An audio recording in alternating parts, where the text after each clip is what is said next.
বন্ধুরা।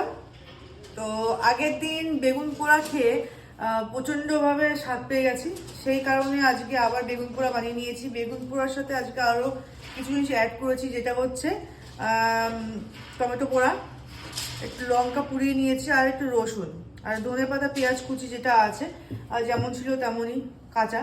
তো সেটা একসঙ্গে মেখে নিয়ে আজকে খেয়ে দেখবো এটা টেস্টটা কেমন হয়। বাকি আজকের রান্নাবান্না যেগুলো হয়েছে সেগুলো হচ্ছে খুব সিম্পল।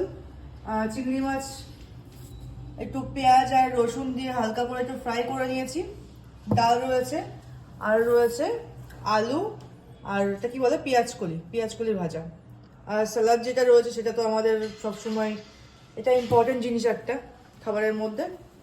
মেখে নিয়েছি টমেটো দিয়ে, বেগুন দিয়ে, আর যেটা যা বললাম লঙ্কা পোড়া, টমেটো পোড়া, বেগুন পোড়া, ধনেপাতা, পেঁয়াজ কুচি, আর আগের দিনের মতো একটুখানি ঘি, সর্ষের তেল তো মাস্ট।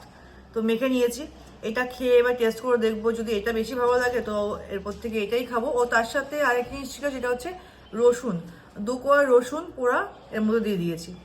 এবার এটা একবার ট্রাই করে দেখি, যদি এটা বেটার লাগে তো এটা খাবো, আর যদি ওইটা বেটার লাগে এরপর থেকে ওইটাই খাওয়া হবে। তো এই পর্যন্তই আজকে, টাটা।